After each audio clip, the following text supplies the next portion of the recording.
রহস্যময় পারিবারিক অ্যাডভেঞ্চার। মাঝরাতে ছেলে আমার ঘরে এসে বলল, মা, আমি স্বপ্নে তোমাকে আমার বউ হিসেবে দেখেছি। এই স্বপ্ন সত্যি করতে চাই। রাত প্রায় 2টো। হঠাৎ ঘুম ভেঙে গেল। দেখি তানভীর আমার ঘরে এসে দাঁড়িয়ে আছে। কি হয়েছে? অসুস্থ? সে মাথা নাড়ল। তাহলে সে আমার বিছানার কিনারায় বসল। মা, একটা স্বপ্ন দেখেছি। ইউ। আমি বললাম, কি স্বপ্ন? সে আমার হাত ধরে বলল, দেখলাম তুমি আমার বউ। আমরা একসাথে সংসার করছি, খুব সুখে আছি। ও, আমি অবাক হলাম। এ কি বলছিস? সে আমার মুখের দিকে তাকিয়ে বলল, মা, স্বপ্নটা এত সুন্দর ছিল যে জেগে উঠতে মন চায়নি। আমি তোমাকে ভালোবাসি। স্বপ্নের মতোই তুমি আমার বউ হও। বিয়ে করো আমাকে। খুব ঘরে অন্ধকার, শুধু জানালা দিয়ে হালকা আলো এসে পড়েছে। এই গল্পটি সম্পূর্ণ শুনলে আপনাদের পানি অটোমেটিক বের হয়ে যাবে। সো যত দ্রুত সম্ভব হাতের কাছে টিস্যু নিয়ে বসে পড়ুন। বিছানার চাদর যেন নষ্ট না হয় সেটা সম্পূর্ণ খেয়াল রাখার অনুরোধ জানিয়ে গল্পটি এখন শুরু করব। তার আগে সর্বশেষ অনুরোধ, দয়া করে এমন পানি বের করার গল্প নিয়মিত শুনতে আমাদের চ্যানেলটি সকলেই সাবস্ক্রাইব করুন। ধন্যবাদ। হ্যালো বন্ধুরা, আমার নাম রেশমা খাতুন। আমার বয়স ৩৯ বছর। আমার স্বামীর নাম মাহবুব আহমেদ, বয়স 52 বছর। আমাদের 2 সন্তান, তানভীর আর সাবিহা। তানভীর 21 বছর বয়সী, বিশ্ববিদ্যালয়ে পড়ে। সাবিহা 14 বছর বয়সী, হাই স্কুলে যায়। সেদিন রাত প্রায় 2টোর সময় হঠাৎ ঘুম ভেঙে গেল। দেখি তানভীর আমার ঘরে এসে দাঁড়িয়ে আছে। তার মুখটা কেমন যেন উদ্বিগ্ন লাগছিল। কি হয়েছে বাবা? অসুস্থ নাকি? আমি জিজ্ঞেস করলাম। সে মাথা নাড়ল। তাহলে এত রাতে কেন জেগে আছিস? তানভীর আমার বিছানার কিনারায় বসে পড়ল। মা, একটা খুব অদ্ভুত স্বপ্ন দেখেছি। তার কণ্ঠস্বর কাঁপছিল। আমি বললাম, কি রকম স্বপ্ন? সে আমার হাত ধরে বলল, দেখলাম তুমি আর আমি একসাথে কোথাও যাচ্ছি, কিন্তু সেটা স্বামী স্ত্রী হিসেবে। আমরা একসাথে সংসার করছি, খুব সুখে আছি। আমি চমকে উঠলাম। এ কি বলছিস তুই? তানভীর আমার মুখের দিকে তাকিয়ে বলল, মা, স্বপ্নটা এত বাস্তব মনে হচ্ছিল যে জেগে উঠতেই মন চায়নি। আমি তোমাকে খুব ভালোবাসি। স্বপ্নের মতোই তুমি আমার জীবনসঙ্গী হও। আমাকে বিয়ে করো। ঘরে অন্ধকার ছিল, শুধু জানালা দিয়ে হালকা চাঁদের আলো এসে পড়েছিল। আমি প্রথমে ভেবেছিলাম সে হয়তো ঠাট্টা করছে, কিন্তু তার চোখের দিকে তাকিয়ে বুঝলাম সে একদম সিরিয়াস। তানভীর, তুই কি বলছিস বুঝতে পারছিস? আমি তোর মা, এসব কথা বলা ঠিক না। গিয়ে আমি তাকে বোঝানোর চেষ্টা করলাম, কিন্তু সে আরও কাছে এসে বসল। মা, তুমি তো জানো আমি তোমার কত কাছের মানুষ, বাবার চেয়েও বেশি। তোমার সাথে সময় কাটাই, তোমার সব কথা শুনি, তোমার সব দুঃখ কষ্ট বুঝি। আমি তোমাকে সত্যিই ভালোবাসি। আমি আরও বিচলিত হয়ে পড়লাম। তানভীর, এসব কি বলছিস তুই? আমি তোর মা, আমি তোর মা। এটা সন্তান মায়ের ভালোবাসা গো। তানভীর আমার 2 হাত ধরে বলল, মা, আমি জানি এটা অস্বাভাবিক শোনাচ্ছে, কিন্তু আমার মনে হয় আমরা আগের জন্মে স্বামী স্ত্রী ছিলাম। এই জন্মে মা ছেলে হয়ে এসেছি, কিন্তু আমার সেই আগের জন্মের স্মৃতি ফিরে এসেছে। আমি তার কথা শুনে আরও ভয় পেয়ে গেলাম। তুই কি বলছিস? এসব কুসংস্কার। তুই একটা শিক্ষিত ছেলে, এসব ভাবনা মাথা থেকে বের করে দেখি। কিন্তু তানভীর থামল না। মা, আমি মিথ্যা বলছি না, আমি সত্যিই মনে করতে পারি। আমরা আগে একটা পাহাড়ি এলাকায় থাকতাম, সেখানে একটা ছোট্ট কুটির ছিল। তুমি আর আমি খুব সুখে দিন কাটাতাম গো। তানভীরের কথা শুনে আমার গায়ে কাঁটা দিয়ে উঠল, কারণ আমিও মাঝে মাঝে এরকম স্বপ্ন দেখতাম। একটা পাহাড়ি এলাকা, ছোট্ট একটা ঘর, আর একজন পুরুষ মানুষের সাথে সুখের দিনগুলো। তুই তুই এসব কোথায় থেকে জানিস? আমি কাপা গলায় জিজ্ঞেস করলাম। তানভীর আমার দিকে তাকিয়ে বলল, মা, তুমিও কি মনে করতে পারো? সেই পাহাড়ের নিচে একটা ঝর্ণা ছিল, আমরা সেখানে গিয়ে বসতাম। তুমি আমার জন্য পান্তা ভাত আর আলু ভর্তা নিয়ে যেতে। আমার চোখ ভিজে এলো। এই জিনিসগুলো আমিও স্বপ্নে দেখেছি, কিন্তু কিভাবে সম্ভব? তানভীর তো আমার ছেলে। তানভীর, এসব কি ভাবছিস তুই? আমার সন্তান, এটা প্রকৃতির নিয়মের বিপরীত গিয়ে আমি তাকে বোঝানোর চেষ্টা করলাম, কিন্তু তানভীর আরও কাছে এসে আমার কাঁধে মাথা রাখল। মা, আমি জানি এটা কঠিন, কিন্তু আমি মনে করি এটাই আমাদের ভাগ্য। আমরা আগের জন্মে আলাদা হয়ে গিয়েছিলাম, এইবার আবার একসাথে হওয়ার সুযোগ পেয়েছি। আমি তাকে সরিয়ে দিলাম। তানভীর, তুই পাগল হয়ে গেছিস নাকি? এসব কথা বলিস না। তানভীর উঠে দাঁড়ালো।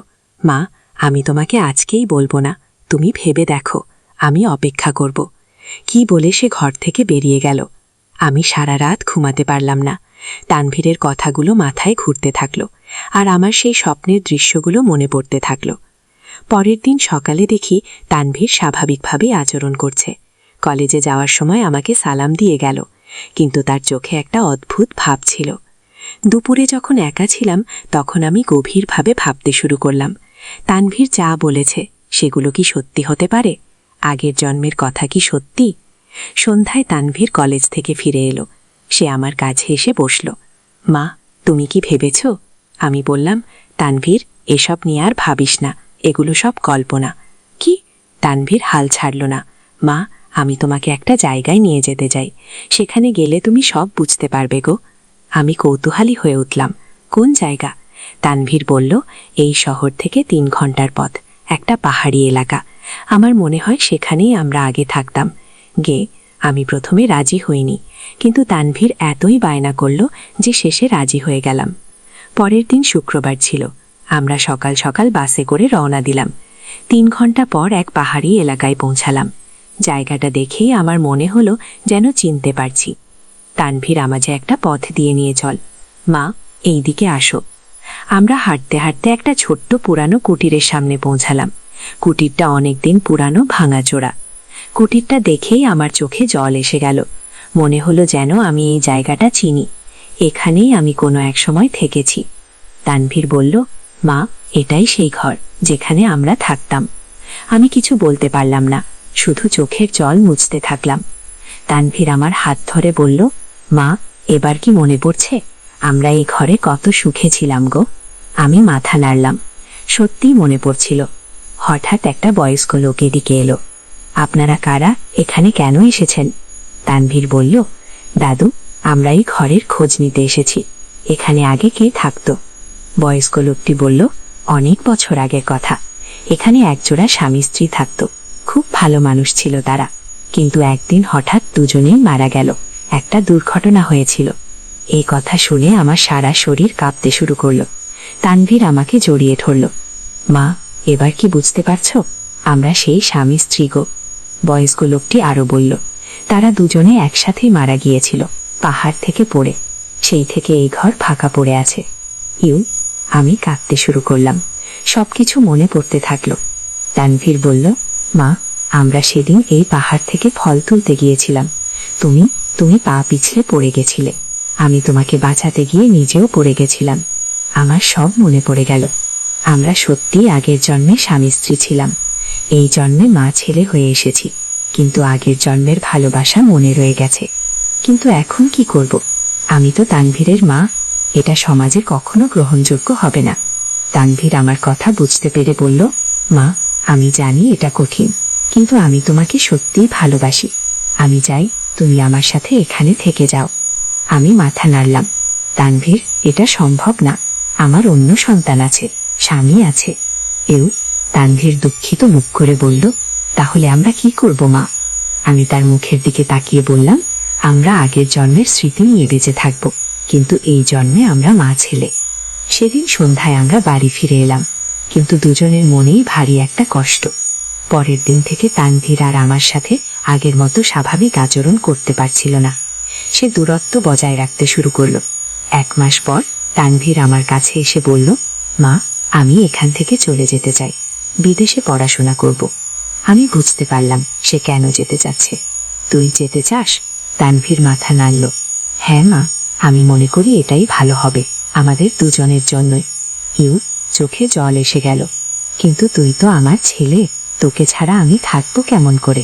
তানভীর আমাকে জড়িয়ে ধরল। না, আমি তোমাকে সবসময় ভালোবাসবো, কিন্তু দূর থেকে। এটাই আমাদের জন্য ভালো। 3 মাস পর তানভীর কানাডায় চলে গেল।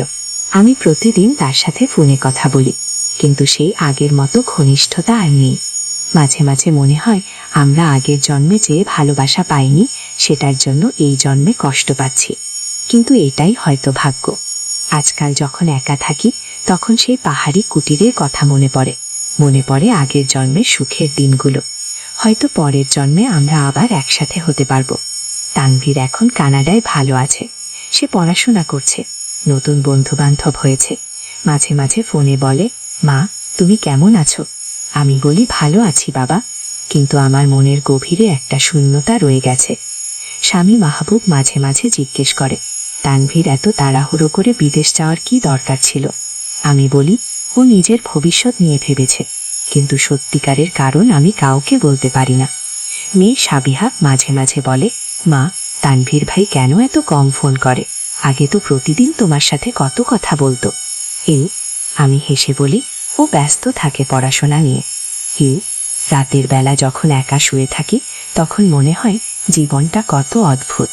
কখনো কখনো ভাগ্য আমাদের সাথে এমন খেলা খেলে যা আমরা বুঝতেই পারি না। তানভীর আর আমার মধ্যে যে ভালোবাসা ছিল। গ্র্যাজুয়েশন শেষ করেছে, একটা ভালো চাকরিও পেয়েছে, মাঝে মাঝে গার্লফ্রেন্ডের কথাও বলে। আমিও স্বাভাবিক জীবনে ফিরে এসেছি, কিন্তু মাঝে মাঝে সেই পাহাড়ি কুটিরের কথা মনে পড়ে আগের জন্মের সেই সুখের দিনগুলোর কথা। হয়তো জীবনে এমনই হয়, কিছু ভালোবাসা শুধু স্মৃতিতেই রয়ে যায়, সেগুলো বাস্তবায়িত করার চেষ্টা করলে হয়তো আরও বড় সমস্যা হতো। আজ আবার সেই স্বপ্ন দেখলাম, পাহাড়ের নিচে ঝর্ণার পাশে বসে আছি, তানভীর আমার পাশে, কিন্তু এবার সে আমার ছেলে নয়, আমার স্বামী। আমরা দুজনে হাসছি, কথা বলছি, স্বপ্ন থেকে জেগে উঠে দেখি চোখ ভিজে গেছে। হয়তো এই স্বপ্নগুলোই আমার সান্ত্বনা। গত মাসে একটা অদ্ভুত ঘটনা ঘটল। তানভীর ফোনে বলল, মা আমিও মাঝে মাঝে সেই স্বপ্ন দেখি, পাহাড়ের কুটির, ঝর্ণা আর আমরা দুজনে। আমি বললাম, তুই এসব নিয়ে আর ভাবিস না গিয়ে। তানভীর বলল, মা আমি এখন বুঝতে পারি এটাই হয়তো আমাদের নিয়তি। আমরা যেখানেই থাকি না কেন একে অপরকে ভালোবাসব, কিন্তু দূর থেকে। আমার গলা ভেঙে গেল। হ্যাঁ বাবা, এটাই হয়তো ভালো। তানভীর আরও বলল, মা আমি এখানে একটা মেয়ের সাথে সম্পর্ক করছি, তার নাম সারা, সে খুব ভালো মেয়ে, আমি তাকে বিয়ে করতে চাই। খুশি হলাম। সত্যি? তাহলে তো খুব ভালো কথা। তানভীর বলল, হ্যাঁ মা, আমি মনে করি এটাই আমার জন্য ভালো হবে, নতুন একটা জীবন শুরু করব গো। আমি তাকে আশীর্বাদ করলাম, আল্লাহ তোমার মঙ্গল করুন। 6 মাস পর তানভীর বিয়ে করল, আমরা কানাডা গিয়ে বিয়েতে যোগ দিলাম। সারা সত্যি খুব ভালো মেয়ে, তানভীরকে খুব ভালোবাসে। বিয়ের দিন তানভীর আমার কাছে এসে বলল, মা আজ থেকে আমি সত্যিই নতুন জীবন শুরু করলাম, আমি সারাকে ভালোবাসি। আমি তার কপালে হাত বুলিয়ে বললাম, আল্লাহ তোমাদের সুখী রাখুন। তানভীর আরও বলল, মা আমি তোমাকেও সবসময় ভালোবাসব, কিন্তু মা হিসেবে? আমি মাথা নাড়লাম, হ্যাঁ বাবা, আমিও তোমাকে সবসময় ভালোবাসব, আমার ছেলে হিসেবে। আমরা দুজনে কেঁদে ফেললাম, হয়তো এটাই ছিল আমাদের শেষ বিদায়। 1 বছর পর তানভীর আর সারার একটি সন্তান হল, একটি ছেলে। তারা তার নাম রেখেছে আরিয়ান। তানভীর ফোনে বলল, মা তুমি নানি হয়েছ, আরিয়ান তোমার মতোই দেখতে। আমি খুশিতে কেঁদে ফেললাম, সত্যি? আমি কখন তাকে দেখতে পাব? তানভীর বলল, আগামী বছর আমরা বাংলাদেশে যাব, তখন তুমি নাতিকে দেখতে পাবে। কি? আমি অধীর অপেক্ষায় রইলাম। 1 বছর পর তানভীর, সারা আর ছোট্ট আরিয়ানকে নিয়ে বাংলাদেশে এলো। আরিয়ানকে দেখে আমার মনে হলো যেন তানভীরের ছোটবেলা দেখছি, কি মিষ্টি দেখতে। আমি আরিয়ানকে কোলে নিলাম। তানভীর হেসে বলল, মা আরিয়ান তোমাকে খুব পছন্দ করেছে, দেখো কেমন হাসছে। সত্যি, আরিয়ান আমাকে দেখে হাসছিল। আমি তাকে চুমু দিলাম। সারাও খুব ভালো ব্যবহার করল, সে আমাকে মা বলে ডাকে। মা আপনি কেমন আছেন? সে জিজ্ঞেস করল। খুব ভালো আছি মা, তোমাদের দেখে আরও ভালো লাগছে। 3 সপ্তাহ তারা আমাদের সাথে থাকল। এই সময়টা আমার জীবনের সবচেয়ে সুখের সময় ছিল। তানভীর এখন সম্পূর্ণ পরিবর্তিত, সে একজন ভালো স্বামী, ভালো বাবা, তার চোখে আর সেই পুরানো তীব্রতা নেই। একদিন সে আমার সাথে একা কথা বলছিল, মা আমি এখন বুঝতে পারি জীবনটা কত সুন্দর, সারা আর আরিয়ানকে নিয়ে আমি খুব খুশি গো। আমি বললাম, আল্লাহর রহমত, তুমি ঠিক পথে এসেছ।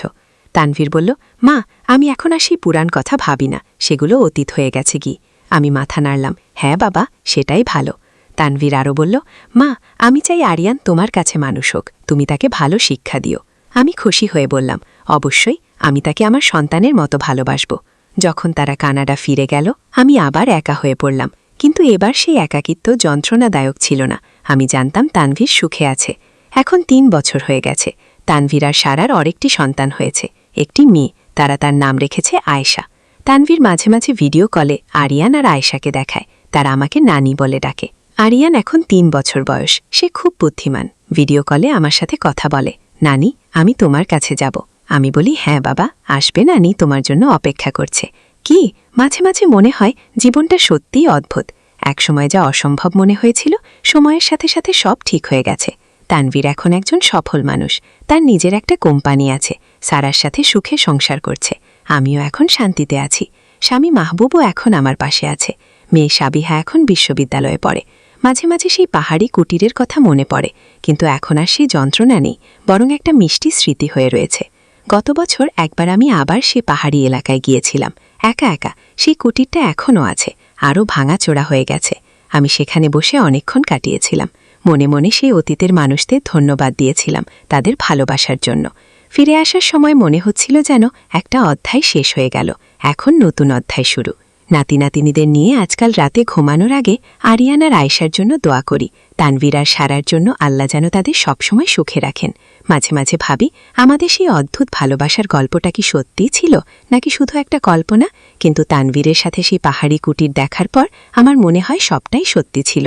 আগের জন্মের ভালোবাসা এই জন্মে এসেছিল, কিন্তু আল্লাহ আমাদের সঠিক পথ দেখিয়েছেন, আমরা সেই পথেই চলেছি।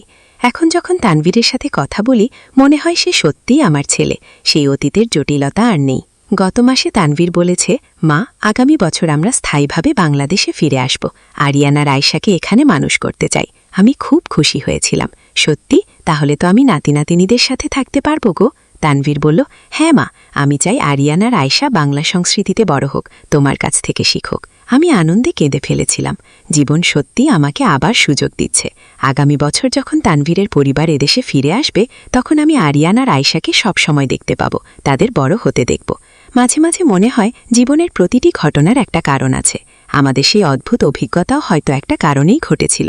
হয়তো আল্লাহ আমাদের দেখাতে চেয়েছিলেন যে ভালোবাসার অনেক রূপ আছে।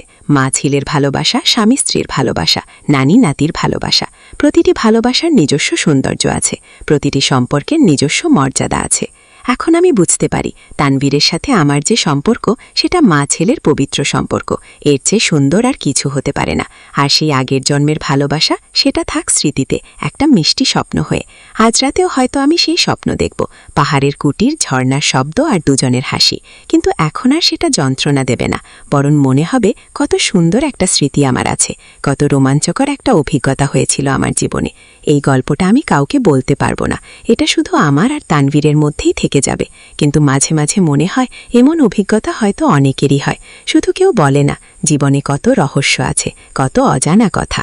আমরা শুধু দেখি বাইরের দিকটা, কিন্তু প্রকৃতির নিয়মে সবকিছুরই একটা সমাধান আছে। সময়ের সাথে সাথে সব ঠিক হয়ে যায়। আমার জীবনেও তাই হয়েছে। একসময় যা অসম্ভব লাগছিল, এখন সব স্বাভাবিক হয়ে গেছে।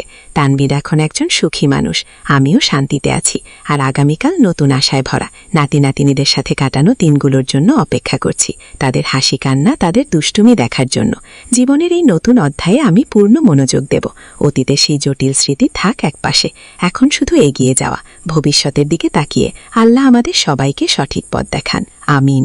একদিন আলী সাহেব সোহেলের অফিসে এলেন। সোহেল তাকে দেখে অবাক হয়ে গেল। স্যার, আপনি এখানে? হ্যাঁ সোহেল, তোমার অফিস একবার দেখতে চাইলাম, খুব সুন্দর হয়েছে গো। আলী সাহেব পুরো অফিস ঘুরে দেখলেন, কর্মচারীদের সাথে কথা বললেন। তারপর সোহেলের রুমে এসে বসলেন।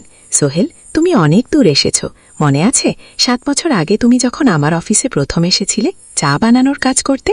হ্যাঁ স্যার, সব মনে আছে। আমি গর্বিত যে আমি তোমাকে একটা সুযোগ দিয়েছিলাম, আর তুমি সেই সুযোগকে কাজে লাগিয়েছ। জানো সফলতার মূল সূত্র কি? স্যার, কঠোর পরিশ্রম, সততা আর হাল না ছাড়া। তোমার মধ্যে এই 3টে গুণই আছে সোহেল। চোখে জল নিয়ে বলল, আপনি না থাকলে আজ আমি এখানে পৌঁছতে পারতাম না স্যার। না সোহেল, আমি শুধু একটা দরজা খুলে দিয়েছিলাম, ভেতরে ঢুকে পথ তৈরি করেছো তুমি নিজে। আলী সাহেব চলে যাওয়ার আগে বললেন, আমার একটা বড় প্রজেক্ট আছে, একটা 20 ফ্লোর বিজনেস টাওয়ার। আমি চাই তুমি এই প্রজেক্টে আমার সাথে পার্টনার হও, 50-50। রাজি? সোহেল অবাক হয়ে গেল। এত বড় প্রজেক্ট? স্যার, আমার কি যথেষ্ট সামর্থ্য আছে? আছে, আমি বিশ্বাস করি। সোহেল রাজি হয়ে গেল। এটা তার জীবনের সবচেয়ে বড় প্রজেক্ট হবে। 5ম অধ্যায়, বড় চ্যালেঞ্জ। 20 ফ্লোর বিজনেস টাওয়ারের কাজ শুরু হলো। এটা সোহেলের জীবনের সবচেয়ে বড় চ্যালেঞ্জ। প্রজেক্টের বাজেট প্রায় 10 করোড় টাকা। সোহেলকে 5 করোড় টাকা ইনভেস্ট করতে হবে। সোহেল তার সব সঞ্চয়, ব্যাংক লোন আর কিছু ইনভেস্টর থেকে টাকা জোগাড় করলো। এটা একটা বিশাল ঝুঁকি। যদি প্রজেক্ট ব্যর্থ হয়, সব শেষ। মিনা চিন্তিত ছিল। সোহেল, এত বড় ঝুঁকি নেওয়া ঠিক হবে? মিনা, জীবনে বড় কিছু করতে হলে ঝুঁকি নিতে হয়। আমি এই সুযোগ হাতছাড়া করতে চাই না আগিয়ে। কিন্তু যদি কিছু ভুল হয়? ভুল হবে না, আমি আলী সাহেবের সাথে আছি, উনি আমাকে গাইড করবেন। প্রজেক্ট শুরু হলো। প্রথম 6 মাস সব ভালোই চলছিল, কাজ সময় মতো হচ্ছে, বাজেট ঠিক আছে। কিন্তু 7 মাসের মাথায় একটা বড় সমস্যা দেখা দিল। একজন প্রধান ইনভেস্টর হঠাৎ তার টাকা ফেরত চাইলেন। তিনি অন্য একটা জরুরি কাজে টাকা লাগবে বলে জানালেন। 1 করোড় টাকা ফেরত দিতে হবে। সোহেল বিপদে পড়ে গেল। 1 করোড় টাকা এখন কোথায় পাবে? প্রজেক্টের সব টাকা ঢেলে দিয়েছে। সে আলী সাহেবের সাথে কথা বলল। আলী সাহেব বললেন, চিন্তা করো না, আমি ব্যবস্থা করছি।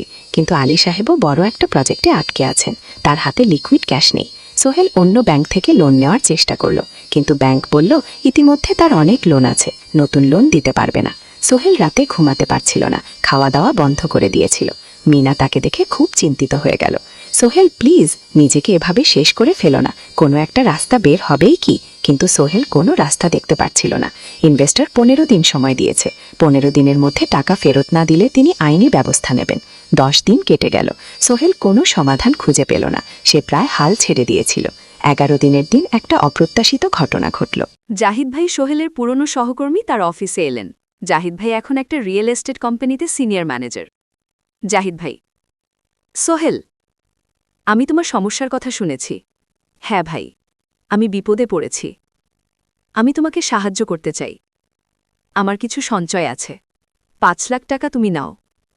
সোহেল চোখে জল নিয়ে বলল, ভাই, আমি উঁচু কিছু বলার দরকার নেই। তুমি আমাকে অনেক কিছু শিখিয়েছ। তোমার কাছ থেকে পরিশ্রম আর সততা শিখেছি। এখন আমার পালা তোমাকে সাহায্য করার। জাহিদ ভাই চলে যাওয়ার পর আরও 2 জন এলো। একজন সোহেলের পুরনো ক্লায়েন্ট আর একজন তার কর্মচারী। 2 জন মিলে আরও 8 লাখ টাকা দিল। করিম মামা 20 লাখ টাকার ব্যবস্থা করলেন, তার কিছু বন্ধুদের কাছ থেকে ধার করে। মিনা তার সব গয়না বিক্রি করে 10 লাখ টাকা দিল। সবাই মিলে প্রায় 45 লাখ টাকা জোগাড় হল। বাকি 65 লাখ টাকা সোহেল তার অফিসের সব অ্যাসেট বিক্রি করে আর একটা প্রাইভেট ফিন্যান্স কোম্পানি থেকে উচ্চ সুদে লোন নিয়ে ব্যবস্থা করল। ঠিক 14 দিনের দিন সোহেল ইনভেস্টরকে 1 করোড় টাকা ফেরত দিল। ইনভেস্টর টাকা নিয়ে চলে গেলেন। সোহেল তার অফিসে ফিরে এসে চেয়ারে বসে কাঁদল। এত চাপ, এত টেনশন, সব যেন একসাথে বের হয়ে এলো। মিনা এসে তাকে জড়িয়ে ধরল। আমরা পেরেছি সোহেল, আমরা পেরেছি। 6ষ্ঠ অধ্যায়, পুনরুদ্ধার। এই ঘটনার পর সোহেল আরও সাবধান হয়ে গেল। সে বুঝল ব্যবসায় শুধু সাহস নয়, বুদ্ধিও লাগে। ঝুঁকি নিতে হয়, কিন্তু হিসাব করে। প্রজেক্ট চলতে থাকল। এবার সোহেল আরও সতর্কতার সাথে সবকিছু পরিচালনা করল। প্রতিটা খরচ হিসাব করল, প্রতিটা সিদ্ধান্ত ভেবে চিনতে নিল। আরও 1 বছর পর 20 ফ্লোর বিজনেস টাওয়ার সম্পন্ন হল। চমৎকার বিল্ডিং, শহরের অন্যতম সুন্দর ভবন। বিল্ডিংয়ের উদ্বোধন অনুষ্ঠানে শহরের মেয়র এলেন। অনেক ব্যবসায়ী, সাংবাদিক এলো। সোহেলের নাম পত্রিকায় ছাপা হল। স্বপ্নের শহরে এক তরুণ উদ্যোক্তার সফলতার গল্প। প্রজেক্ট থেকে সোহেলের লাভ হল প্রায় 2 করোড় টাকা। এই টাকা দিয়ে সে সব লোন শোধ করল। জাহিদ ভাইয়ের টাকা ফেরত দিল, করিম মামার লেন শোধ করল। যারা সাহায্য করেছিল সবাইকে টাকা ফেরত দিল। মিনার জন্য নতুন গয়না কিনল, আরও সুন্দর। তার মাকে গ্রামে একটা নতুন পাকা বাড়ি বানিয়ে দিল। মা কাঁচতে কাঁচতে বললেন, তোর বাবা বেঁচে থাকলে কত খুশি হতো। তুই আমার সব স্বপ্ন পূরণ করেছিস। সোহেল নিজেদের জন্য একটা ফ্ল্যাট কিনা, 4 রুমের ফ্ল্যাট, সমুদ্রের কাছে। এখন আর ভাড়া বাড়িতে থাকতে হয় না। 7ম অধ্যায়, প্রতিদান। সোহেল এখন একজন প্রতিষ্ঠিত উদ্যোক্তা, কিন্তু সে তা শেখ ভোলেনি। যে গ্রাম থেকে সে এসেছে, যারা তাকে সাহায্য করেছে, কাউকেই ভোলেনি সে। সে তার গ্রামে একটা স্কুল বানিয়ে দিল, সোহেল ফাউন্ডেশন স্কুল। গরিব ছেলেমেয়েরা ফ্রিতে পড়তে পারবে। ভালো শিক্ষক নিয়োগ দিল, ভালো পড়াশোনার ব্যবস্থা করল। শহরে একটা ফ্রি মেডিকেল ক্লিনিক খুলল। গরিব মানুষরা ফ্রিতে চিকিৎসা পাবে। প্রতি বছর 10 জন মেধাবী কিন্তু গরিব ছাত্রছাত্রীকে স্কলারশিপ দেওয়া শুরু করল। তারা বিনামূল্যে পড়াশোনা করতে পারবে। একদিন একটা টিভি চ্যানেল সোহেলের ইন্টারভিউ নিতে এলো। আপনার সফলতার গোপন সূত্র কি? সোহেল একটু ভেবে বলল, কঠোর পরিশ্রম, সততা আর হাল না ছাড়া। এই তিনটি জিনিস যদি কারো মধ্যে থাকে, সে যে কোনো কিছু অর্জন করতে পারে। আর সবচেয়ে বড় কথা, যারা আমাকে সাহায্য করেছে তাদের ছাড়া আমি কিছুই না। একা কেউ সফল হতে পারে না। আপনার পরবর্তী স্বপ্ন কি? আমি চাই আরও মানুষকে সাহায্য করতে। আমার মতো যারা গ্রাম থেকে শহরে আসে তাদের জন্য একটা ট্রেনিং সেন্টার খুলব। তারা সেখানে বিভিন্ন স্কিল শিখতে পারবে, চাকরি পাবে, নিজের পায়ে দাঁড়াতে পারবে। অষ্টাদশ অধ্যায়, নতুন প্রজন্ম। আরও 5 বছর কেটে গেল। সোহেল এখন ৪৫ বছরের। তার চুলে পাক ধরেছে, কিন্তু শক্তি এখনও আগের মতোই। সারা এখন ১৯ বছরের। সে বিশ্ববিদ্যালয়ে ইঞ্জিনিয়ারিং পড়ছে। সে যায় বাবার মতো কনস্ট্রাকশন ইন্ডাস্ট্রিতে কাজ করতে। একদিন সারা বাবাকে বলল, বাবা, আমি তোমার কোম্পানিতে কাজ করতে চাই। এখনও তো তোর পড়াশোনা বাকি। জানি, কিন্তু আমি এখন থেকেই শিখতে চাই। ছুটির দিনে তোমার সাথে সাইটে যেতে চাই, দেখতে চাই কিভাবে কাজ হয়। সোহেল খুশি হয়ে গেল। তার মেয়ে তার পথ অনুসরণ করতে চায়। ঠিক আছে, কিন্তু শর্ত হল, তোকে সবকিছু নিজ থেকে শিখতে হবে। কোনো স্পেশাল ট্রিটমেন্ট পাবি না। আমি তো তাই চাই বাবা। সারা তার বাবার সাথে কাজ শিখতে শুরু করল। সে দেখল কিভাবে শ্রমিকরা কাজ করে, কিভাবে ম্যাটেরিয়াল বাছাই করতে হয়, কিভাবে একটা প্রজেক্ট ম্যানেজ করতে হয়। সোহেল তাকে কোনো সহজ পথ দিল না। সারাকেও সবার মতো কষ্ট করতে হলো। সাইটে রোদে দাঁড়িয়ে থাকতে হলো, শ্রমিকদের সাথে কথা বলতে হলো। কিন্তু সারা হাল ছাড়ল না। সে তার বাবার মেয়ে, পরিশ্রম করতে জানে। ৩ বছর পর সারা গ্র্যাজুয়েট হল। সে সোহেলের কোম্পানিতে জুনিয়র প্রজেক্ট ম্যানেজার হিসেবে যোগ দিল। সোহেল ধীরে ধীরে সারাকে বড় দায়িত্ব দিতে শুরু করল। সারা তার বাবার মতোই সৎ, পরিশ্রমী। বিংশদশ অধ্যায়, সমাপ্তি, ৯ নতুন শুরু। আরও ৫ বছর পর। সোহেল এখন ৬০ বছরের। তার চুলে পাক ধরেছে, কিন্তু শক্তি এখনও আগের মতোই। সারা এখন ১৯ বছরের। সে বিশ্ববিদ্যালয়ে ইঞ্জিনিয়ারিং পড়ছে। সে চায় বাবার মতো কনস্ট্রাকশন ইন্ডাস্ট্রিতে কাজ করতে। একদিন সারা বাবাকে বলল, বাবা, আমি তোমার কোম্পানিতে কাজ করতে চাই। এখনও তো তোর পড়াশোনা বাকি। জানি, কিন্তু আমি এখন থেকেই শিখতে চাই। ছুটির দিনে তোমার সাথে সাইটে যেতে চাই, দেখতে চাই কিভাবে কাজ হয়। সোহেল খুশি হয়ে গেল। তার মেয়ে তার পথ অনুসরণ করতে চায়। ঠিক আছে, কিন্তু শর্ত হল, তোকে সবকিছু নিজ থেকে শিখতে হবে। কোনো স্পেশাল ট্রিটমেন্ট পাবি না। আমি তো তাই চাই বাবা। সারা তার বাবার সাথে কাজ শিখতে শুরু করল। সে দেখল কিভাবে শ্রমিকরা কাজ করে, কিভাবে ম্যাটেরিয়াল বাছাই করতে হয়, কিভাবে একটা প্রজেক্ট ম্যানেজ করতে হয়। সোহেল তাকে কোনো সহজ পথ দিল না। সারাকেও সবার মতো কষ্ট করতে হলো। সাইটে রোদে দাঁড়িয়ে থাকতে হলো, শ্রমিকদের সাথে কথা বলতে হলো। কিন্তু সারা হাল ছাড়ল না। সে তার বাবার মেয়ে, পরিশ্রম করতে জানে। ৩ বছর পর সারা গ্র্যাজুয়েট হল।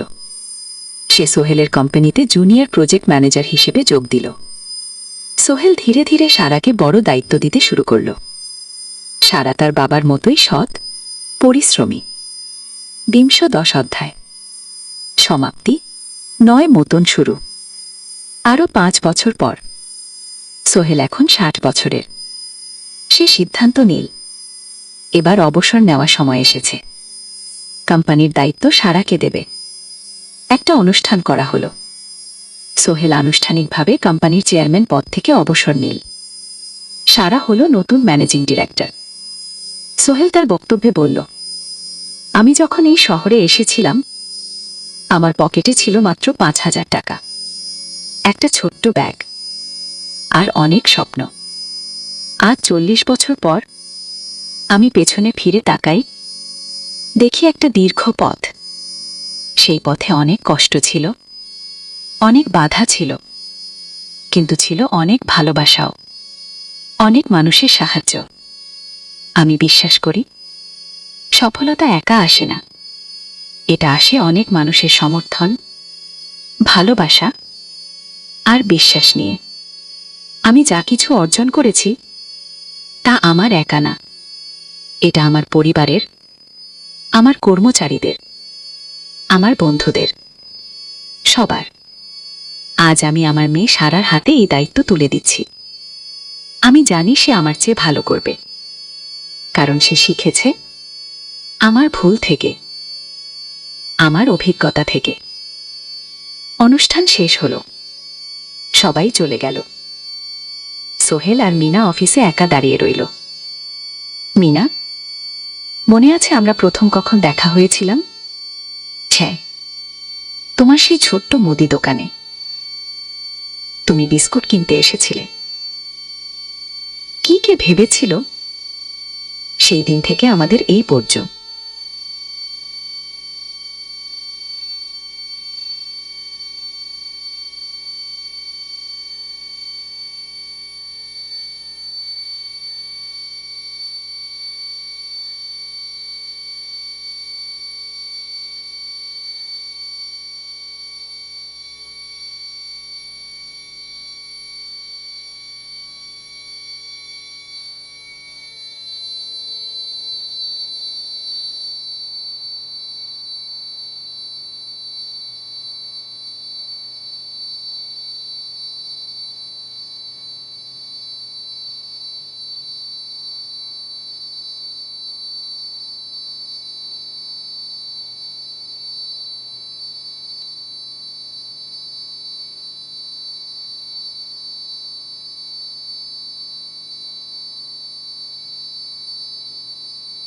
সোহেলের মাকে বলেছিলেন সোহেলকে চট্টগ্রাম পাঠান, আমি একটা কাজের ব্যবস্থা করে দেব।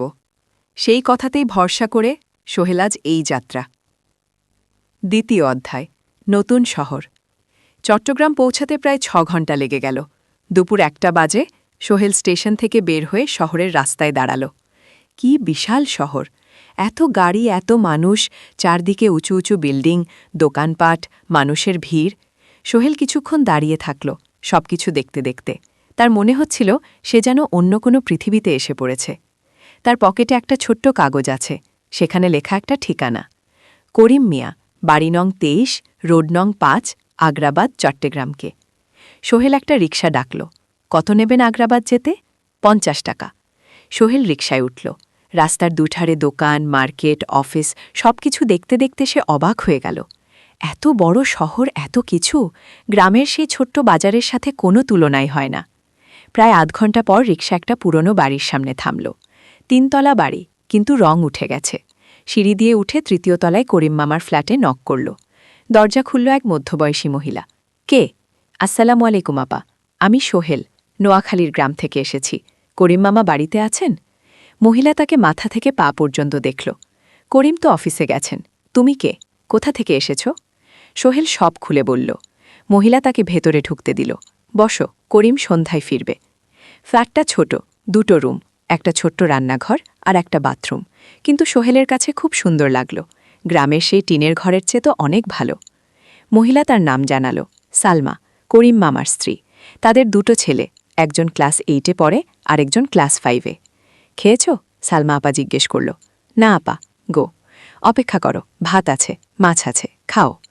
সোহেল প্রথমে রাজি হতে চাইল না, কিন্তু খুব খিদে পেয়েছিল। সকাল থেকে শুধু একটা চা আর বিস্কুট খেয়েছে। খাওয়া দাওয়ার পর সোহেল বসে রইল। সালমা আপা তাকে গল্প করতে লাগল। তোমার মা কেমন আছেন? তোমার বোন ভালো আছে? আপা মার একটু গেটে বাত আছে, ওষুধ খাচ্ছেন। বোন স্কুলে পড়ে। গো, তুমি কি করতে চাও এখানে? চাকরি খুঁজছি আপা, যে কোনো কাজ করব। বাসায় মা আর বোনকে টাকা পাঠাতে হবে। সালমা আপা মাথা নাড়াল। করিম তোমার জন্য কিছু একটা করবে, সে ভালো মানুষ, সারাদিন অপেক্ষা করো। সোহেল সন্ধ্যা 6টায় করিম মামা ফিরলেন। 50-এর কাছাকাছি বয়স, কালো রঙের প্যান্ট শার্ট পরা, হাতে একটা ব্যাগ। আরে সোহেল, কবে এলি? করিম মামা খুশি হয়ে বললেন, আজ সকালে মামা। গো। করিম মামা তাকে জড়িয়ে ধরলেন। অনেকদিন পর দেখলাম, কেমন আছিস? ভালো আছি মামা। গো। ভালো করেছিস এসে, এখানে অনেক সুযোগ আছে, তোর জন্য একটা কাজের ব্যবস্থা করে দেব। তবে প্রথমে কয়েকদিন এখানে থাক, শহরটা একটু চিনে নে, তারপর কাজে যোগ দিবি। গো। সোহেলের মনে আশার আলো জ্বলল। সে ভাবল হয়তো তার ভাগ্য এবার পাল্টাবে। তৃতীয় অধ্যায়, প্রথম চাকরি। এক সপ্তাহ পরে করিম মামা সোহেলকে তার কোম্পানিতে নিয়ে গেলেন। কোম্পানির নাম আলামিন কনস্ট্রাকশন। অফিসটা শহরের কেন্দ্রে, 5 তলা একটা বিল্ডিংয়ের দোতলায়। মালিক আলী সাহেব, 50-এর কাছাকাছি বয়স, মোটা চেহারা, চোখে সোনার ফ্রেমের চশমা। ভদ্র মানুষ, কিন্তু খুব কড়া। এই ছেলেটাকে কি কাজে লাগাবেন? আলী সাহেব করিম মামাকে জিজ্ঞেস করলেন। স্যার, ও আমার আত্মীয়, গ্রাম থেকে এসেছে, খুব পরিশ্রমী, যে কোনো কাজে লাগাতে পারেন। আলী সাহেব সোহেলের দিকে তাকালেন। তুমি কি পড়েছ? Sir, SSC pass, GPA 4.0। ভালো। কম্পিউটার চালাতে পারো? না স্যার, পারি না, কিন্তু শিখতে চাই। ও। আলী সাহেব একটু ভাবলেন। ঠিক আছে, তোমাকে অফিসের কাজে রাখব। ফাইল গুছানো, চা বানানো, কাগজপত্র নিয়ে যাওয়া, না এসো। মাসে 5,000 টাকা। রাজি আছো? জি স্যার। সোহেল খুশি হয়ে গেল। 5,000 টাকা। রিকশা চালিয়ে 3.5 পেত, এখানে 5,000। কাজ শুরু হলো পরদিন থেকে। সকাল 8টায় অফিসে যেতে হয়, ফিরতে হয় সন্ধ্যা 7টায়। প্রথম দিন সোহেল ঘুম থেকে উঠল ভোর 5টায়, তৈরি হয়ে 7:30টায় অফিসের উদ্দেশ্যে বের হলো। করিম মামার বাড়ি থেকে অফিস প্রায় 5 কিলোমিটার, বাসে যেতে হয়। অফিসে পৌঁছে সোহেল দেখল সেই প্রথম আলী সাহেব এখনও আসেননি। অফিস খোলা ছিল না। 8-10 মিনিট পর একজন লোক এসে অফিস খুলল। তুমি নতুন? জি, আমি সোহেল গো। আমি জাহিদ, অ্যাসিস্ট্যান্ট ম্যানেজার। এসো। জাহিদ ভাই সোহেলকে সবকিছু দেখালো। অফিসে মোট 6 জন কর্মচারী, 2 জন ইঞ্জিনিয়ার, 1 জন অ্যাকাউন্টেন্ট, 1 জন অ্যাসিস্ট্যান্ট ম্যানেজার জাহিদ ভাই, 1 জন রিসেপশনিস্ট, আর এখন সোহেল। সোহেলের কাজ শুরু হলো চা বানানো দিয়ে, তারপর অফিস পরিষ্কার করা, ফাইল গুছানো, কাগজপত্র এক জায়গা থেকে আরেক জায়গায় নিয়ে যাওয়া। কাজ কঠিন না, কিন্তু সারাদিন দৌড়ঝাঁপ করতে হয়। দুপুরে খাবারের জন্য 0.5 ঘন্টা বিরতি। সোহেল একটা ছোট হোটেলে গিয়ে ভাত তরকারি খেলো, 50 টাকা। সন্ধ্যায় অফিস বন্ধ হলো। সোহেল ক্লান্ত হয়ে বাসায় ফিরল। কেমন লাগলো প্রথম দিন? করিম মামা জিজ্ঞেস করলেন। ভালো মামা, অনেক কিছু শিখলাম গো। প্রথম মাসের শেষে সোহেল বেতন পেল 5,000 টাকা। সে 3,000 টাকা মাকে পাঠালো। মা ফোনে কাঁদতে লাগলেন। আল্লাহ তোকে ভালো রাখুক সোহেল। সোহেলের চোখেও জল এলো। তার মনে হলো সে একটা বট কাজ করতে পেরেছে। চতুর্থ অধ্যায়, শহরের জীবন। 3 মাস কেটে গেল। সোহেল এখন শহরের সাথে মিশে গেছে। প্রতিদিন অফিসে যাওয়া আসার পথে সে দেখে হাজারো মানুষের জীবন, কেউ সফল, কেউ ব্যর্থ, কিন্তু সবাই চলছে নিজের পথে। সোহেল অফিসের কাজের পাশাপাশি কম্পিউটার শেখার চেষ্টা করছে।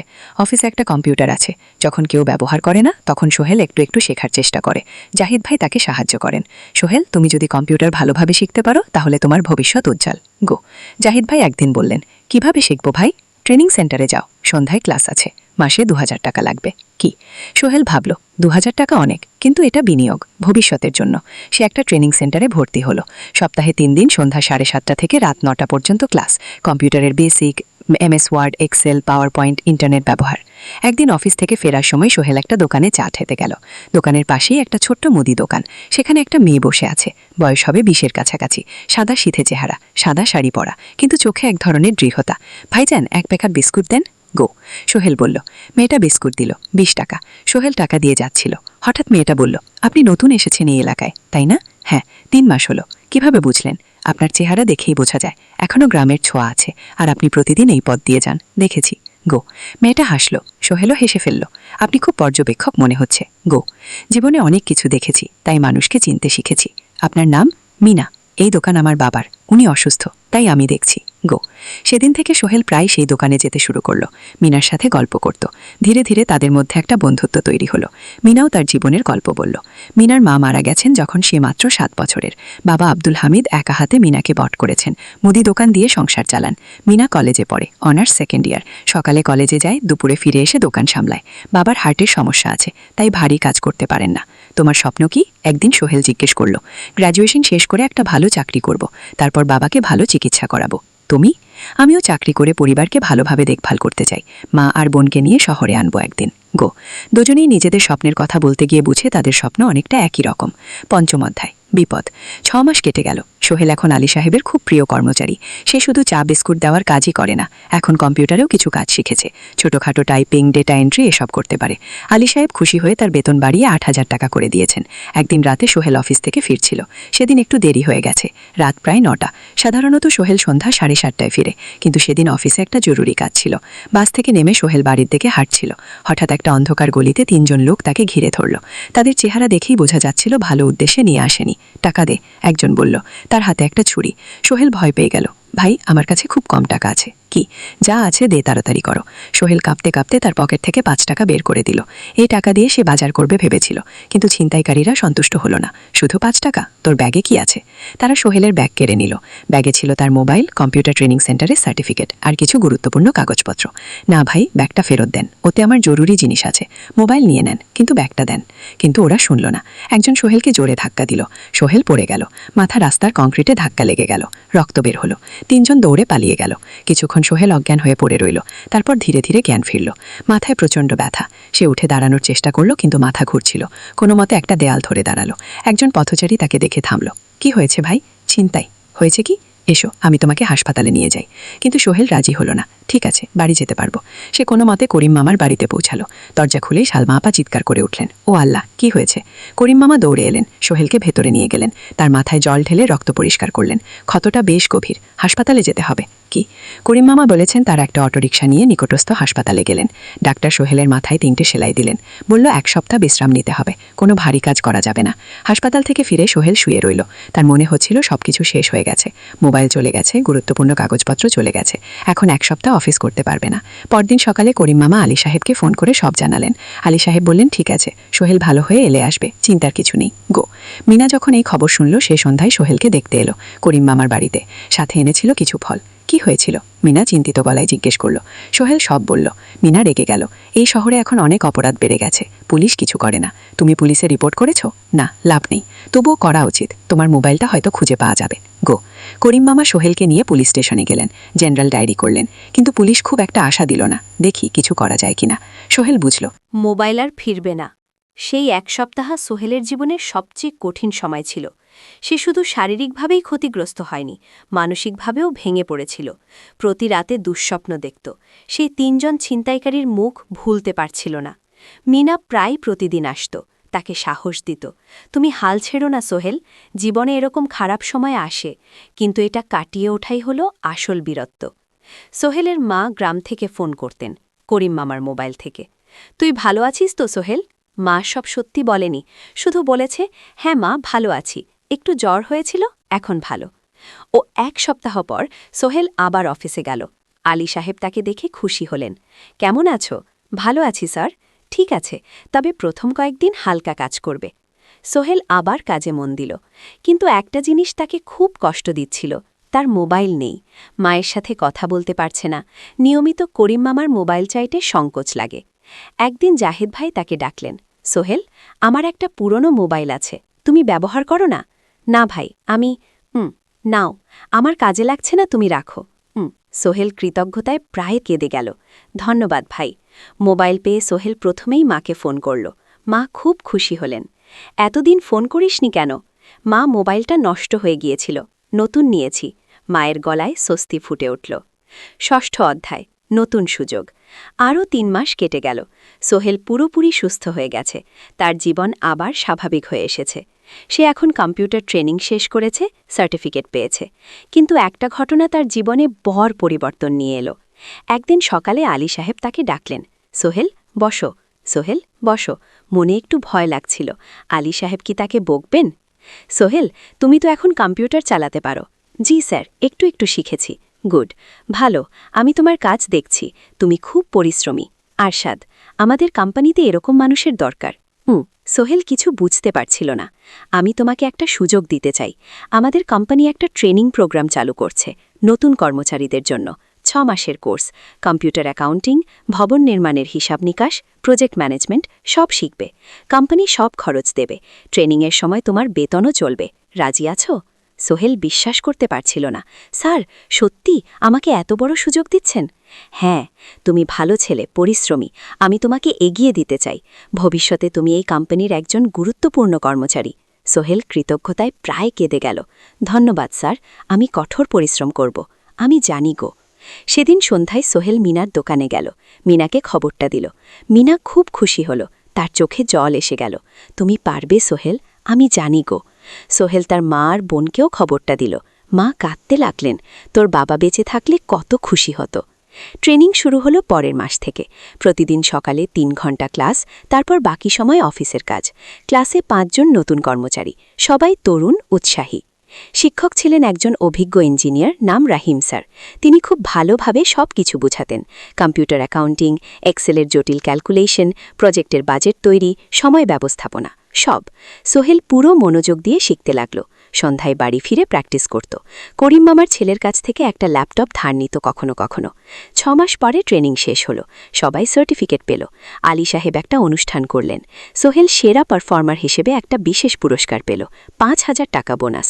আলী সাহেব ঘোষণা করলেন, সোহেল, আজ থেকে তুমি আমাদের জুনিয়র অ্যাকাউন্ট অ্যাসিস্ট্যান্ট, তোমার বেতন 15,000 টাকা।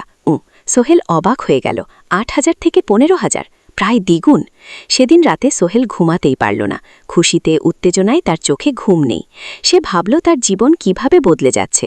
2 বছর আগে যে রিক্সা চালাক, আজ সে একটা নামকরা কোম্পানির অ্যাকাউন্ট অ্যাসিস্ট্যান্ট। 7ম অধ্যায়, প্রেম ও প্রস্তাব। 1.5 বছর হয়ে গেল সোহেলের চট্টগ্রাম আসার। সে এখন একজন সফল যুবক। তার মা গ্রামে খুব খুশি। প্রতি মাসে সোহেল 10,000 টাকা পাঠায়। ছোট বোন ঋতু এখন কলেজে ভর্তি হয়েছে সোহেলের পাঠানো টাকায়। মায়ের চিকিৎসাও ভালোভাবে হচ্ছে। মিনার সাথে সোহেলের সম্পর্ক এখন আর শুধু বন্ধুত্ব নয়, দুজন দুজনকে ভালোবাসে, কিন্তু কেউ কাউকে সরাসরি বলার সাহস পায়নি। প্রতিদিন দেখা হয়, গল্প হয়, কিন্তু সেই একটা কথা বলা হয়ে ওঠে না। একদিন শুক্রবার ছুটির দিন। সোহেল মিনাকে বলল, আজকে একটু ঘুরতে যাবে? কোথায়? পতেঙ্গা বিচ। তুমি কি কখনো গেছো? না, কিন্তু আমার দোকান শুক্রবার, তোমার বাবা সামলাবে।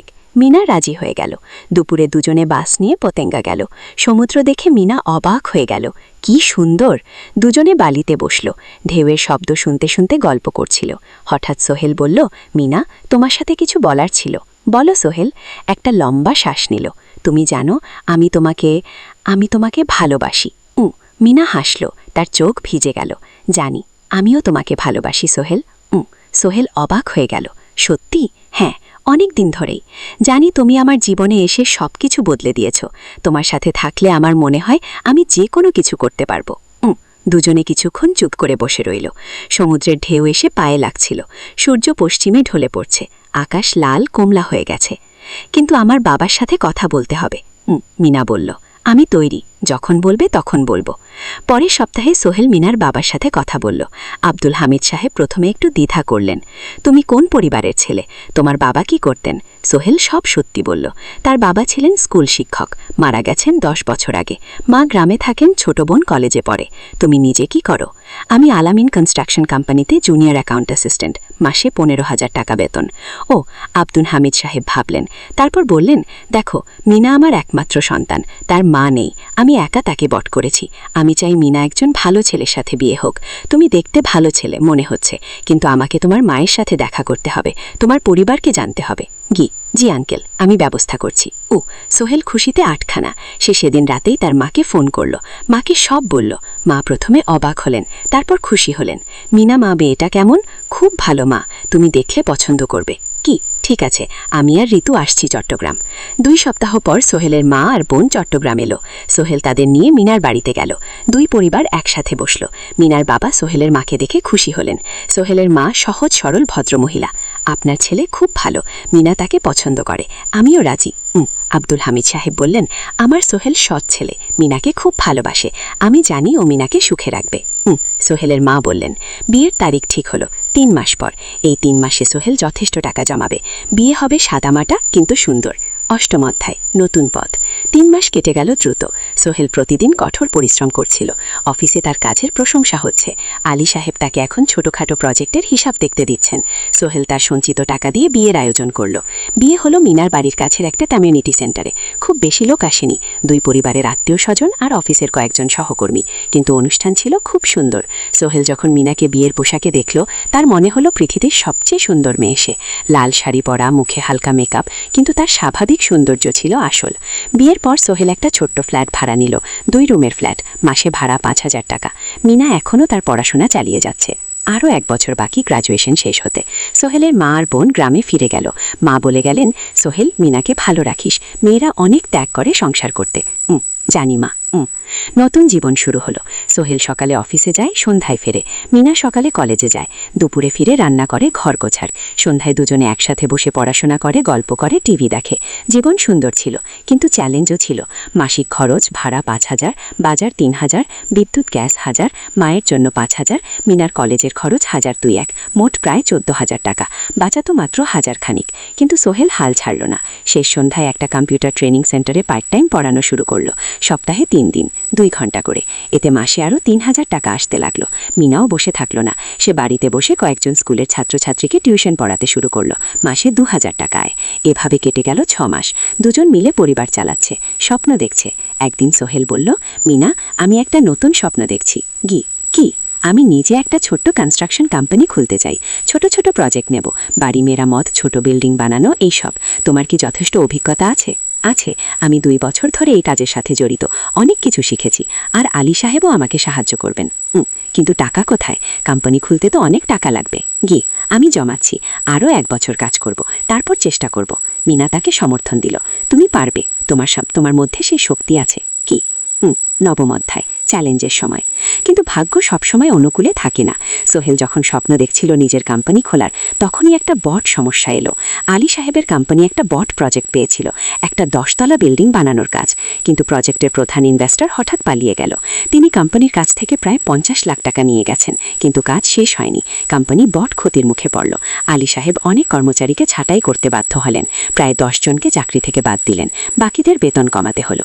সোহেলকে আলী সাহেব ডেকে বললেন, সোহেল, আমি তোমাকে রাখতে চাই। তুমি বিশ্বস্ত কর্মচারী, কিন্তু তোমার বেতন কমাতে হবে 15,000 থেকে 10,000। সোহেল মনে মনে চিন্তায় পড়ে গেল। 10,000 টাকায় সংসার চলবে কিভাবে?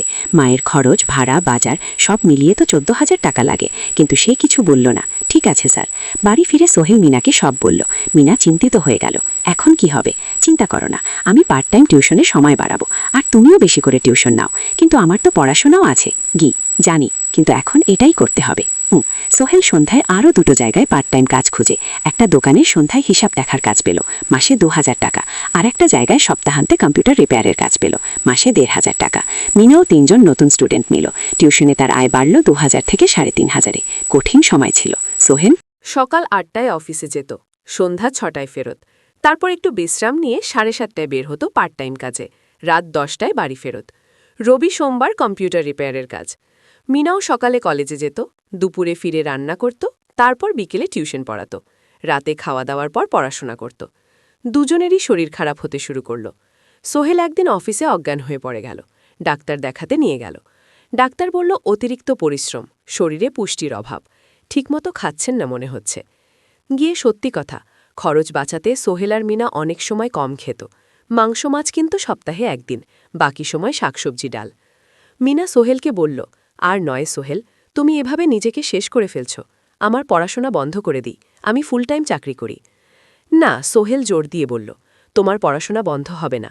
আরও মাত্র 6 মাস বাকি, তুমি গ্র্যাজুয়েট হবেই। কিন্তু আমি ঠিক হয়ে যাব, চিন্তা করো না।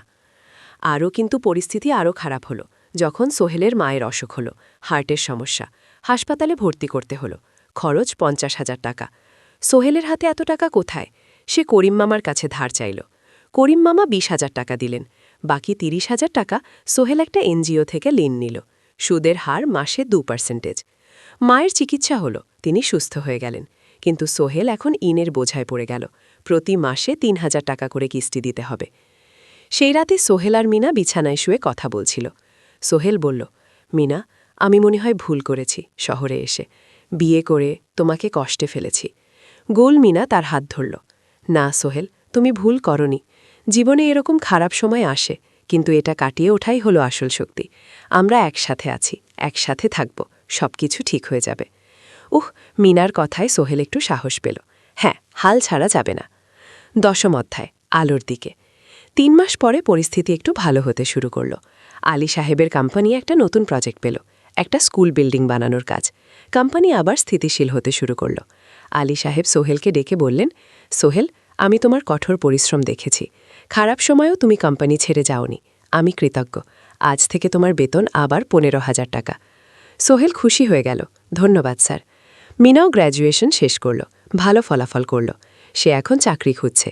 একদিন মিনা একটা প্রাইভেট স্কুলের শিক্ষিকার ইন্টারভিউ দিতে গেল। ইন্টারভিউ ভালো হলো, তাকে নিয়োগ দেওয়া হলো, বেতন 12,000 টাকা। সেদিন সন্ধ্যায় দুজনে মিলে একটা ছোট্ট পার্টি করল। একটা বিরিয়ানি কিনল, কোমার পানীয় কিনল, দুজনে মিলে খেল। আমরা পেরেছি সোহেল, ইমিনা বলল। হ্যাঁ, আমরা পেরেছি গো। এখন দুজনের মিলিয়ে আয় 27,000 টাকা। খরচ চালানোর পর প্রায় 10,000 টাকা বাঁচে। সোহেল এই টাকা দিয়ে ঋণ শোধ করতে শুরু করল, পার্ট টাইম কাজগুলো ছেড়ে দিল, শরীরের যত্ন নেওয়া শুরু করল। আরও 6 মাস পরে সোহেলের কাছে একটা বড় সুযোগ এলো। আলী সাহেব একদিন তাকে ডাকলেন। সোহেল, তুমি কি নিজের ব্যবসা করতে চাও? স্যার, আমি তোমাকে একটা ছোট্ট প্রজেক্ট দিতে চাই, একটা 3তলা বিল্ডিংয়ের কনস্ট্রাকশন। তুমি ম্যানেজ করবে, আমি শুধু সুপারভাইজ করব। লাভের 50% তোমার। সোহেল ভাবল, এটা একটা বড় সুযোগ, কিন্তু ঝুঁকিও আছে। যদি কাজটা ভালোভাবে না হয়? স্যার, আমি চেষ্টা করব, কিন্তু যদি ভুল হয়? ভুল হবে না, আমি তোমার উপর বিশ্বাস রাখছি, তুমি পারবে। সোহেল রাজি হয়ে গেল। এই প্রজেক্ট তার জীবনের টার্নিং পয়েন্ট হতে পারে। 11 অধ্যায়, স্বপ্ন পূরণের পথে। পরের 6 মাস সোহেল খুব কঠোর পরিশ্রম করল। প্রজেক্টটা ম্যানেজ করা সহজ ছিল না। শ্রমিক নিয়োগ, ম্যাটেরিয়াল কেনা, কাজের তদারকি, সময় মতো কাজ শেষ করা, সব দায়িত্ব তার। প্রথম 2 মাস খুব চাপের মধ্যে গেল। একদিন একজন শ্রমিক কাজ করতে গিয়ে আহত হল। সোহেল তাকে হাসপাতালে নিয়ে গেল, তার চিকিৎসার খরচ দিল। এতে প্রজেক্টের বাজেট একটু বাড়ল, কিন্তু সোহেল জানত এটা করা দরকার। আরেকদিন ভুল ম্যাটেরিয়াল ডেলিভারি হলো। সোহেল সেগুলো ফেরত পাঠালো, সঠিক জিনিস আনালো। এতে 3 দিন দেরি হলো, কিন্তু কাজের মান ঠিক রইল। মিনা তাকে সবসময় সাপোর্ট করছিল। সে এখন চাকরিতে স্থিতিশীল, স্কুলের বাচ্চারা তাকে পছন্দ করে, প্রিন্সিপাল তার কাজে খুশি। প্রজেক্ট শেষ হলো 6 মাসে, সময় মতো বাজেটের মধ্যে। বিল্ডিংয়ের মালিক খুব খুশি হলেন। তিনি আলী সাহেবকে ধন্যবাদ দিলেন। আলী সাহেব বললেন, ধন্যবাদ আমাকে না, এই ছেলেকে দিন। সোহেল পুরো প্রজেক্ট ম্যানেজ করেছে। প্রজেক্ট থেকে মোট লাভ হলো 3 লাখ টাকা। সোহেল পেল 1.5 লাখ টাকা। তার জীবনে এত টাকা এই প্রথম। সে করিম মামার ঋণ শোধ করল, এনজিওর বাকি ঋণ শোধ করল। তারপর তার মাকে 500 টাকা পাঠালো। মা দিয়ে গ্রামের বাড়িটা একটু মেরামত করালো। বোন ঋতুর জন্য একটা ল্যাপটপ কিনল। বাকি টাকা দিয়ে সোহেল একটা ব্যাংক অ্যাকাউন্টে জমা রাখল, ভবিষ্যতের জন্য। আলী সাহেব সোহেলকে আরও 2টো প্রজেক্ট দিলেন। এবার একটু পর সোহেল আত্মবিশ্বাসের সাথে সেগুলো শেষ করল। 2 বছর পরে সোহেল সিদ্ধান্ত নিল, এবার নিজের কোম্পানি খোলার সময় এসেছে। 12 অধ্যায়, নতুন শুরু। তার সব জমানো টাকা দিয়ে একটা ছোট্ট অফিস ভাড়া নিল। 2 রুমের অফিস, একটা রুমে কাজের জায়গা আর একটাই ছোট্ট মিটিং রুম। অফিসের সামনে একটা বোর্ড লাগালো, Sohel construction and development. Meena তাকে সাহায্য করছিল। সে অফিসের অ্যাকাউন্টস দেখত। সন্ধ্যায় স্কুল থেকে ফিরে দুজন মিলে একটা টিম। প্রথমে ছোট ছোট কাজ নিল, বাড়ি মেরামত, দোকান সংস্কার, ছোট বিল্ডিং কনস্ট্রাকশন। কাজের মান ভালো রাখার চেষ্টা করল, সময় মতো শেষ করল, দাম ন্যায্য রাখল। ধীরে ধীরে সোহেলের সুনাম ছড়িয়ে পড়ল। মানুষ তাকে বিশ্বাস করত। তার কাছে নতুন নতুন কাজ আসতে লাগলো। প্রথম বছর খুব কষ্ট হলো, কখনো লাভ হতো, কখনো লস। কিন্তু সোহেল থেমে থাকল না। সে শিখতে লাগলো ব্যবসা কিভাবে চালাতে হয়। দ্বিতীয় বছরে পরিস্থিতি ভালো হলো। সোহেল এখন 3 জন স্থায়ী কর্মচারী নিয়োগ দিল, একজন ইঞ্জিনিয়ার, একজন সুপারভাইজার, একজন অফিস সহায়ক। তৃতীয় বছরে একটা বড় প্রজেক্ট পেল, একটা স্কুল বিল্ডিং বানানোর কাজ, 5 তলা বিল্ডিং। সোহেল পুরো মনোযোগ দিয়ে কাজটা করল। শ্রমিকদের ভালো বেতন দিল, ভালো মেটেরিয়াল ব্যবহার করল, সময় মতো কাজ শেষ করল। স্কুল কর্তৃপক্ষ খুব খুশি হলো। তারা সোহেলের কাজের প্রশংসা করল। এই প্রজেক্ট থেকে সোহেল প্রায় 5 লাখ টাকা লাভ করল। এই টাকা দিয়ে সে আরও ভালো একটা অফিস নিল, আরও কর্মচারী নিয়োগ দিল। এখন তার কোম্পানিতে 10 জন স্থায়ী কর্মচারী। প্রজেক্ট অনুযায়ী আরও শ্রমিক নিয়োগ দেওয়া হয়। 13 অধ্যায়, পরিবার। এদিকে সোহেল আর মিনার সংসারেও খুশির খবর এলো। মিনা গর্ভবতী। 9 মাস পর তাদের একটা মেয়ে হলো, নাম রাখো সারা। সারা যখন জন্মালো, সোহেলের মা আর বোন চট্টগ্রামে এলো। মা 1 মাস থেকে গেলেন, মিনাকে সাহায্য করলেন। সোহেল এখন একটা বড় ফ্ল্যাট ভাড়া নিয়েছে, 3 রুমের ফ্ল্যাট। একটা রুমে সোহেল, মিনা আর তার সারা, আর একটাই অতিথি রুম মায়ের জন্য। সোহেল সিদ্ধান্ত নিল তাকে চট্টগ্রামে নিয়ে আসবে। গ্রামে একা থাকা ঠিক না। কিন্তু মা রাজি হলেন না। বাবা, আমি গ্রামেই থাকবো, এখানে আমার পরিচিত মানুষ আছে। তোর বোনকে নিয়ে যা, ও ঢাকায় পড়ছে, চট্টগ্রামে এনে ভালো কোথাও ভর্তি করিয়ে দেখি। সোহেল তাই করল। ঋতুকে চট্টগ্রাম বিশ্ববিদ্যালয়ে ভর্তি করিয়ে দিল। ঋতু এখন সোহেলের ফ্ল্যাটে থাকে, বিশ্ববিদ্যালয়ে পড়ে। সোহেলের মনে হলো তার জীবন এখন পরিপূর্ণ। স্ত্রী, মেয়ে, বোন সবাই তার কাছে। ব্যবসা ভালো চলছে, মা গ্রামে সুখে আছে। 14 অধ্যায়, সফলতা শিখে। 5 বছর কেটে গেল। সোহেল এখন একজন সফল উদ্যোক্তা। তার কোম্পানি কি সোহেল কনস্ট্রাকশন অ্যান্ড ডেভেলপমেন্ট এখন চট্টগ্রামে বেশ পরিচিত। প্রায় 30 জন কর্মচারী তার অধীনে কাজ করে। সোহেল এখন শুধু ছোট প্রজেক্ট করে না, বড় বড় প্রজেক্টও করে। একটা 8তলা বিজনেস কমপ্লেক্স বানানোর কাজ পেয়েছে, একটা হাসপাতাল বিল্ডিং বানাচ্ছে। মিনা এখনও স্কুলে পড়ায়, সে এখন ভাইস প্রিন্সিপাল, সাথে সোহেলের কোম্পানির অ্যাকাউন্টস ম্যানেজার। দুজন মিলে ব্যবসা চালায়। সারা এখন 4 বছরের, স্কুলে ভর্তি হয়েছে, খুব চালাক মেয়ে। ঋতু বিশ্ববিদ্যালয় থেকে গ্র্যাজুয়েট হয়ে একটা ব্যাংকে চাকরি পেয়েছে। একদিন আলী সাহেব